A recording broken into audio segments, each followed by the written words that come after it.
G'day, mate. Welcome to episode 90½. Yep, 90½ episodes of Bite of Hell. I'm actually really shocked we've survived this long. But, let's get into the weekly recap. So, first off, you might see there's a fairly substantial train. We'll get to the train. First off, we're going to start with the tank that you've probably missed down the bottom right-hand corner. This is a rocket artillery tank. Rocket artillery tanks are great at firing rockets. More importantly, they're great at firing nukes. And we took our little tank and we went for a quick drive on the outside of the wall. And we cleared all of this. This is probably also why the evolution has bumped a significant amount in the last couple of episodes. We're now up to category, what's that? 5, 6, 7 biters. And for the life of me, can I find one? Oh, there's one. 48,000 hit points. Yeah, they're nasty. As you can see, they also have a decent laser defense resistances as well. So they're very hard to take out. But the other thing we've been doing is we went and cleared all the biters, and then we built this lovely train here.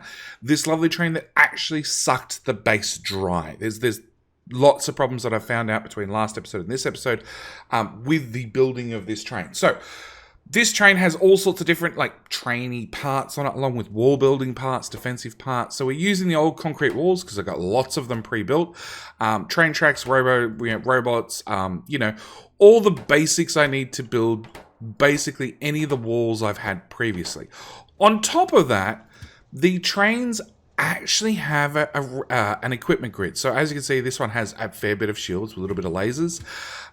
This one has a lot of shields with a couple of batteries fed by solar panels because the base literally couldn't produce any more fusion reactors for me to actually power up different, anything. And we're running with train minigun pods, which should keep us out of hassle. We did go and craft these guys, the train cannon pods, and we'll just wander back to one of these trains because this is the mod it comes with. And turns out I can't put these in the train at all. I can't put these in anything. So if we... Did you just get emptied? I hate you. That's another bug I've found. If I pull them out of a train, they just empty. The several hundred bullets that were in there just disappear. So where were we? We train minigun. As you can see, it lists what can be placed in. Only after it has ammo does it list this. These list nothing, which I would assume lets me put them in anything. Turns out it lets you put them in nothing. Nothing at all. So yeah, there's that. Can I even unload those? No.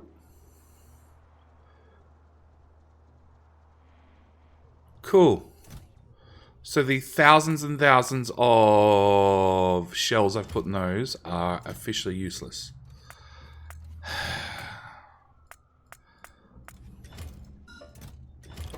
Give me 2, and we'll go reload this train.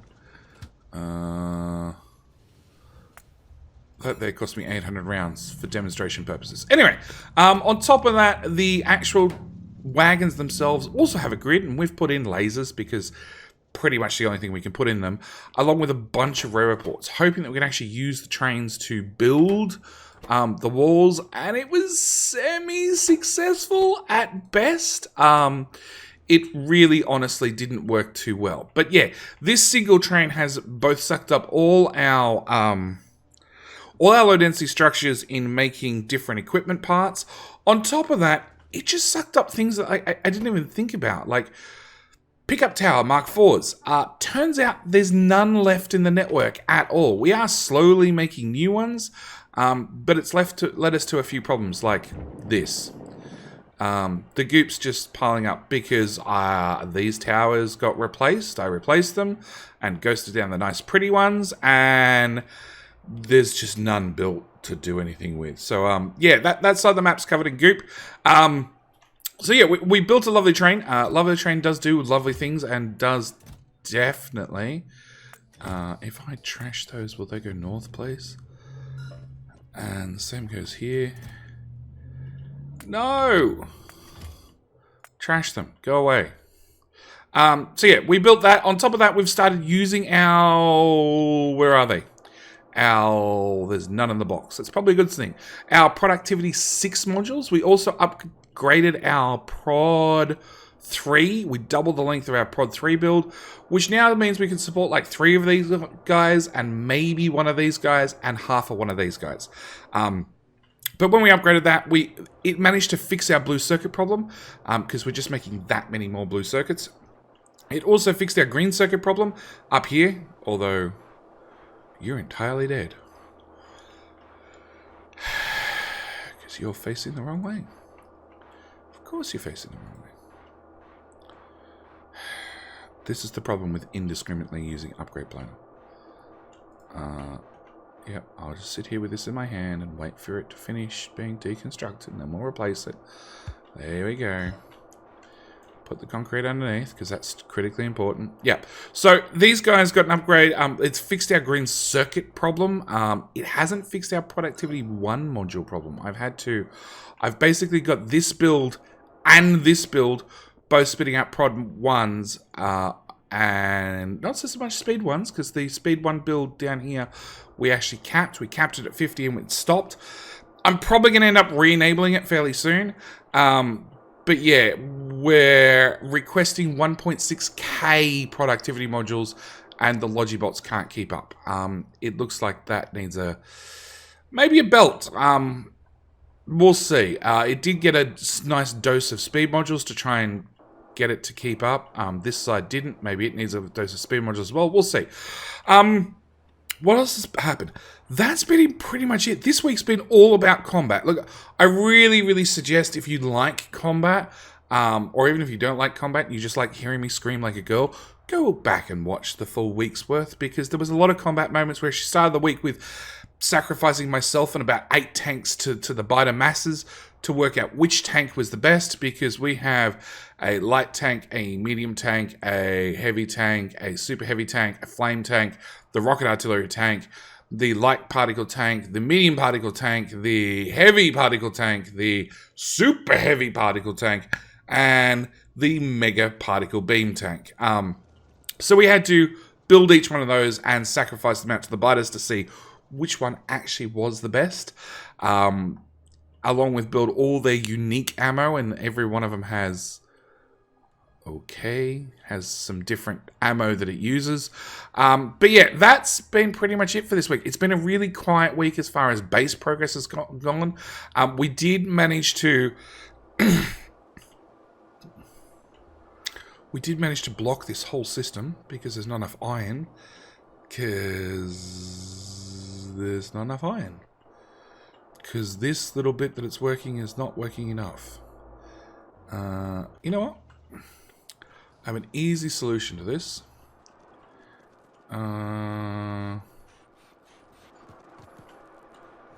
Empty box. Empty box again. Empty box again.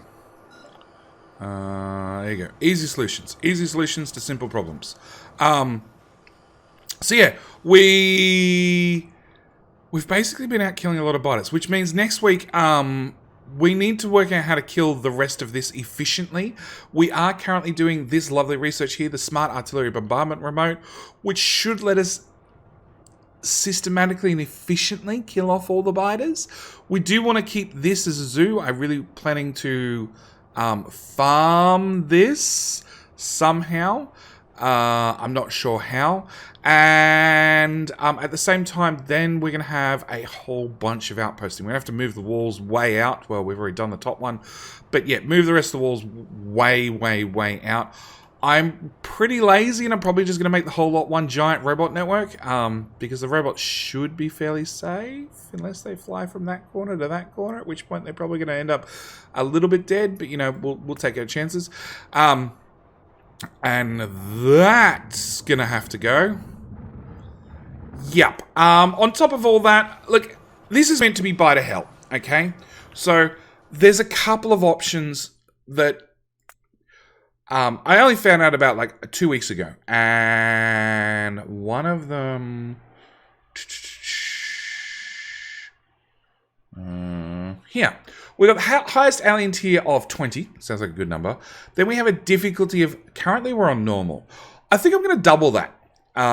There is an option in there marked as Hell and another one marked as Inferno. I've looked at Hell. We instantly got level 20 biters and not anything good happened. And the game was over. So I think we're just going to go for like we're just going to double the difficulty.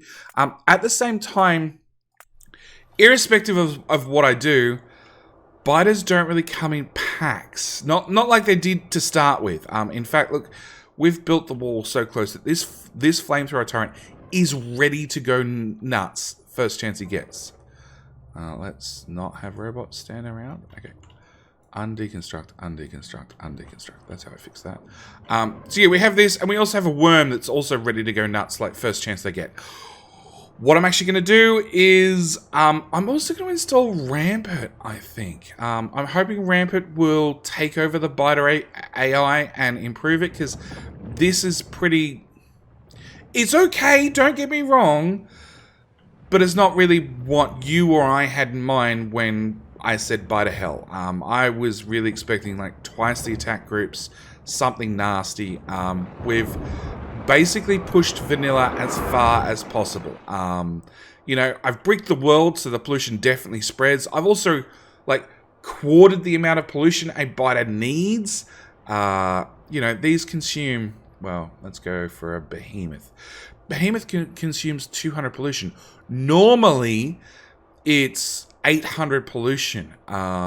Is it written in here? Attack cost multiplier.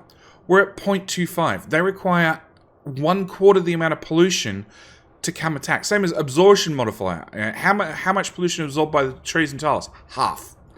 Look, we'll even crank that up. We'll even set that harder as well.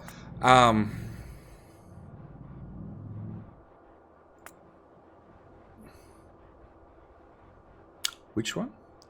Invalid evolution timer. Oh, it turns out I've turned the evolution up too high. Destroy factor, 1.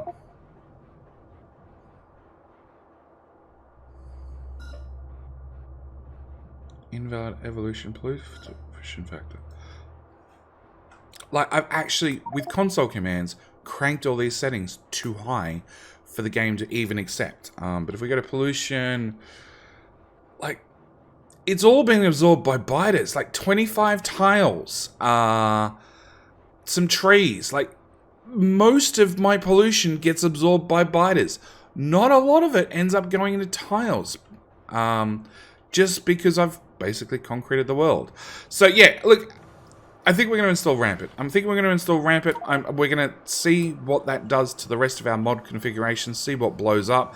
But yeah, that's where I'm going to leave this week's recap. It's short, but you know, recaps are meant to be short and sweet. I will see you guys in next week's episode where hopefully things get a whole bunch harder again. The idea of this series is really to be a challenge, and it was a challenge to start with. It's been a real spaghetti base. But slowly over time, with us teching up, it's got a little bit, I wouldn't say easier, but slower paced. I'm looking for a different word, but I can't think of it right now. Anyway, that's it. I'm out. Thank you guys so much for watching. Do hope you've enjoyed, and I'll see you guys in the next episode. All right, bye.